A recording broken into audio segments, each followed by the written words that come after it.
Assalamualaikum warahmatullahi wabarakatuh. Waalaikumsalam warahmatullahi wabarakatuh. Bismillah, alhamdulillah, wassalatu wassalamu ala rasulillah ma ba'da ilahi anta maksudi wa ridhoka matlubi. Dalam pertemuan ini kami akan menjelaskan tentang wasilah karena ada ayat ya ayyuhalladzina amanu taqullaha wabtaghu ilaihil wasilata wajahidu fi sabilihi la'allakum tuflihun.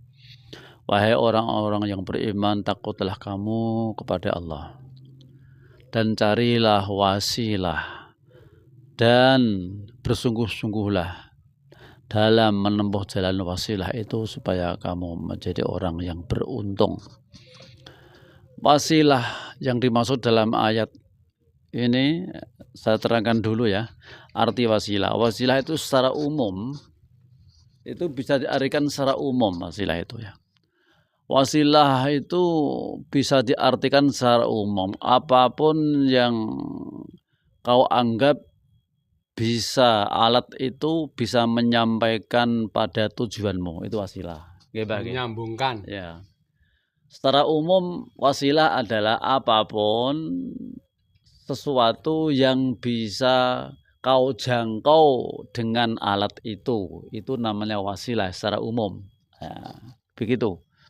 Jadi bisa diartikan secara orang beragama, bisa diartikan secara orang berhubungan dengan sama manusia, bisa itu wasilah. Maka dari itu wasilah kalau diartikan yaitu bakul duren, wasilah berarti gantaran, Mbah. Karena watang. Wasilah itu kalau yang mengartikan orang-orang bakul duren, bakul pelem, wasilah itu watang. Karena nyonggek, karena tidak dapat duren kalau tidak pakai itu untuk mengunduh. Kalau wasilah itu yang mengartikan itu bakul motor atau bakul mobil, wasilah itu makelar. Ya. Kalau wasilah itu untuk mencari jodoh, wasilah adalah apa? Biro jodoh. Atau yang dinamakan sekarang apa, Mbah? Wasilah. Cara Jawa nih. Wasilah untuk mencari jodoh. Ya itulah. Sing ngeterake. Yang menghantarkan. Ya. Itu namanya apa saya lupa.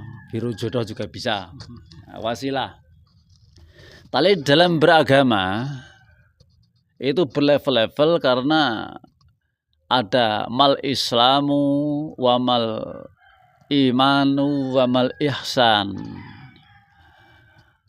Dalam beragama kita perlu meningkatkan setelah Islam, setelah iman itu ihsan.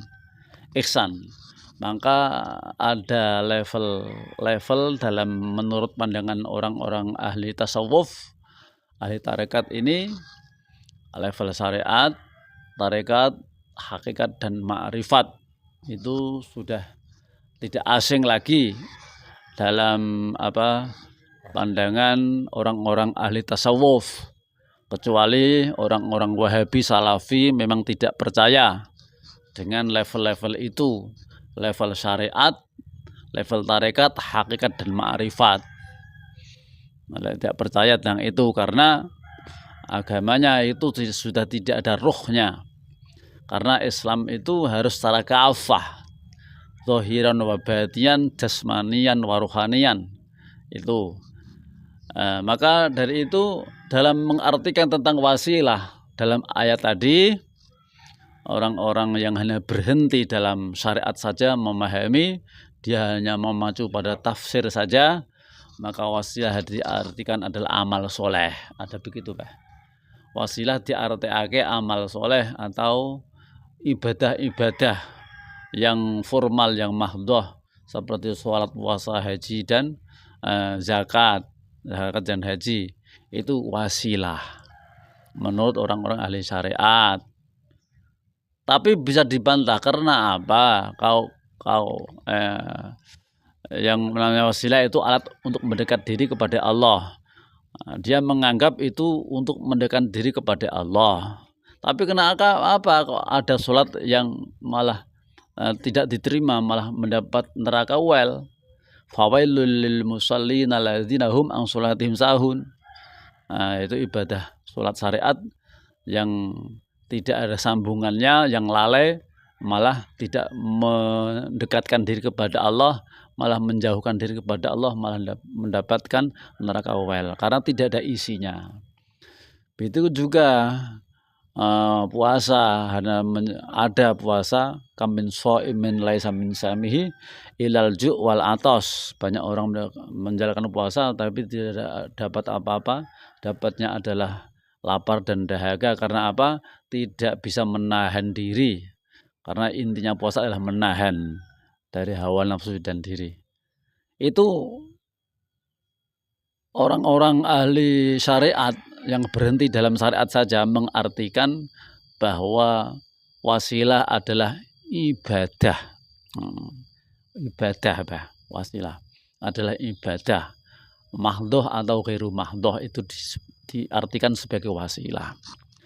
Tapi orang-orang ahli hakikat, wasilah tidak itu. Wasilah adalah sesuatu yang bisa untuk mendekatkan diri rohani kepada Allah Subhanahu wa Ta'ala. Artinya sesuatu yang bisa untuk mengenalkan kepada Allah Subhanahu wa Ta'ala, Tuhan yang Maha Kuasa. Itu wasilah.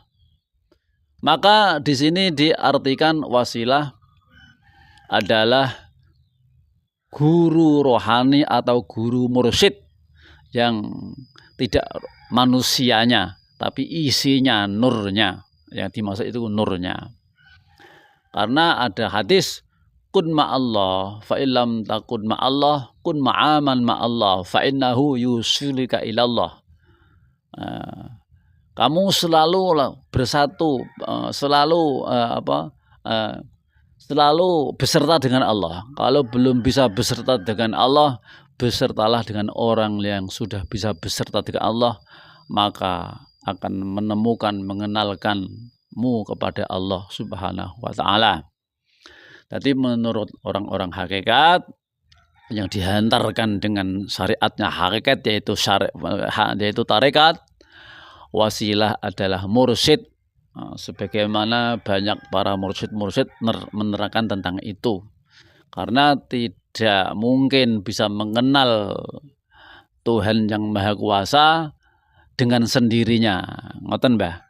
Tidak mungkin manusia itu bisa mengenal Tuhan dengan sendirinya, Mbah.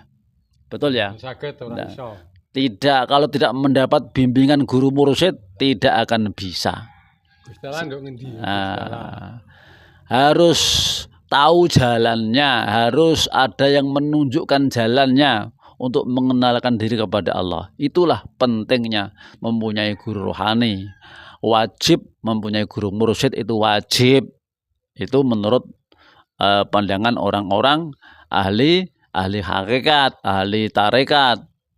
Kalau orang ahli syariat ya tidak wajib. Itu menurut dia sendiri, karena hukum itu bisa berbeda karena berbeda level juga.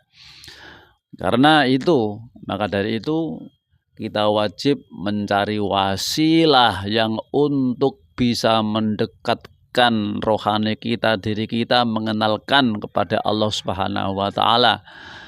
Siapa itu wasilah? Guru mursyid, guru rohani, guru cahaya. Itulah. Maka dari itu penting sekali untuk mencari itu. Nah, ada pertanyaan, Mbah? Adalah sambil mikir tidak apa-apa, Mbah. Nyantai. Mbah. Wong kenal guru rohani, kepengen guru mursyid, iku harusnya iku kudu baiat dulu. Ya betul, itu sudah otomatis. Untuk bisa beserta atau mempunyai guru pembimbing, guru mursyid, itu harus baiat dengan guru mursyid. Alah, tarekat yang banyak ya, mursyid nanti pandang dari segi manusianya juga banyak. ya. Nah, kita tinggal pilih monggo lah, tapi semua itu memang ada level-level, ada tingkatan, karena ada yang level umum, khusus dan khususul khusus atau khusus lil khusus. Ada tarekat umum, tarekat khusus, ada tarekat khusus lil khusus. Nah, itu bah, itu perlu. Tarekat khusus adalah tarekat arwah. Tarekat arwah kayak tarekat rohani. Tarekat rohani yang zikirnya sir dalam hati, mentoknya adalah wukuf kolbi, menyambungkan, tidak menggerakkan, tidak membunyikan nama, tidak menyebut nama, tapi sudah merasakan dengan menyambungkan frekuensi dan gelombang dengan guru. Itu mentok, itu di situ. Ini adalah tentang bimbingan uraian tentang tarekat Naqsabandiyah Khalidiyah Al-Mahdiyah Nusantara dalam bimbingan guru besar kami Mr. DM. Semoga bermanfaat.